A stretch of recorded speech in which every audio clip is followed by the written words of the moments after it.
Welcome. We're beginning a series entitled Questions Jesus Asked.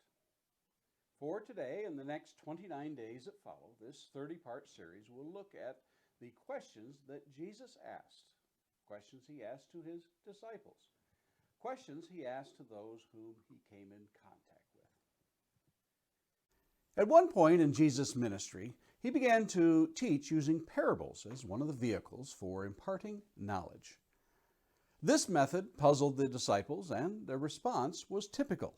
For we find in Matthew chapter 13 and verse 10, "Then the disciples came and said to him, 'Why do you speak to them in parables?'"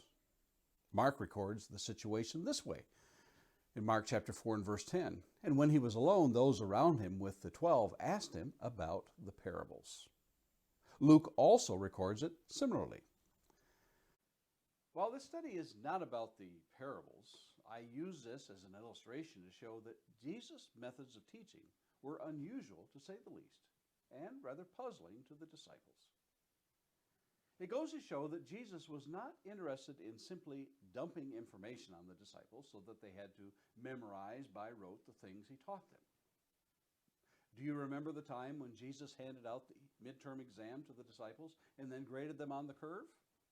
Well, me neither. That's because he didn't teach that way. Jesus didn't use just one method of teaching to impart knowledge to his hearers. Parables were one way that he illustrated kingdom principles. That was a fulfillment of prophecy. For we read in Matthew chapter 13, verses 34 and 35, "All these things Jesus said to the crowds in parables. Indeed, he said nothing to them without a parable. This was to fulfill what was spoken by the prophet. I will open my mouth in parables. I will utter what has been hidden since the foundation of the world." Jesus' classroom was the world around him. His lectures, so to speak, were more likely to be conversations. Think about some of the great foundational teachings that Jesus gave them and us.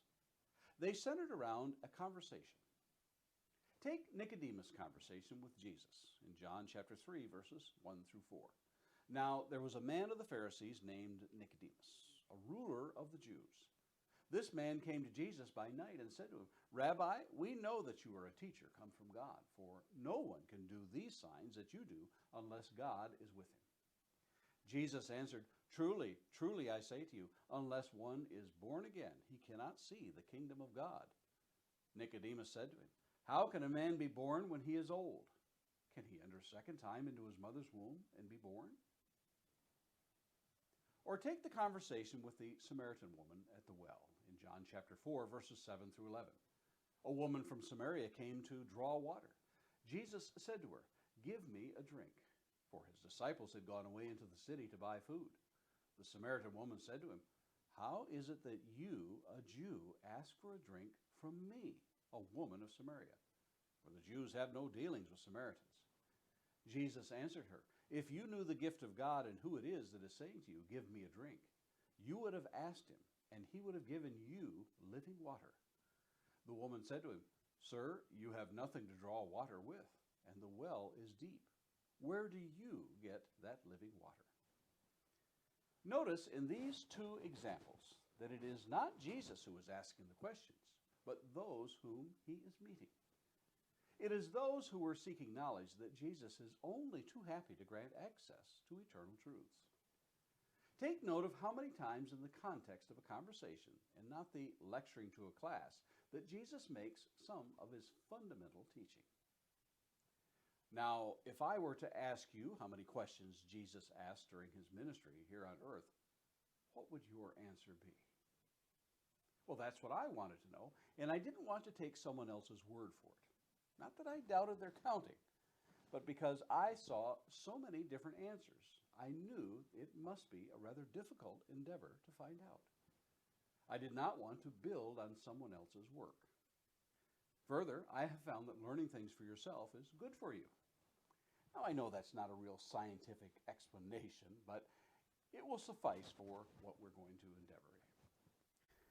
I found that others came up with numbers varying wildly from something just over 100 to over 300. In one article that I researched, when someone asked the question to him as to how many questions Jesus asked, he replied over 300, and then added, "I'm thankful that someone else counted up these questions for us to let us know that Jesus asked almost twice as many questions as he was asked." Now that's what I mean when I say building on someone else's work. Someone else did the counting. The number I came up with is higher than that. But there are several reasons why that might be. Some of the versions of the Bible simply don't put a question mark at the end of a question, as others do. Consider Matthew chapter 12 and verse 12. Is this a question or is this a statement? In Matthew chapter 12 and verse 12, of how much more value is a man than a sheep? So it is lawful to do good on the Sabbath. The King James and the New King James version of the Bible put a question mark at the end.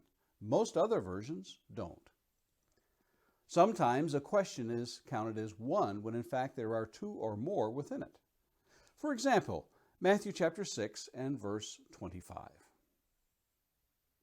Therefore I tell you, do not be anxious about your life, what you will eat or what you will drink, nor about your body, what you will put on. Is not life more than food and the body more than clothing?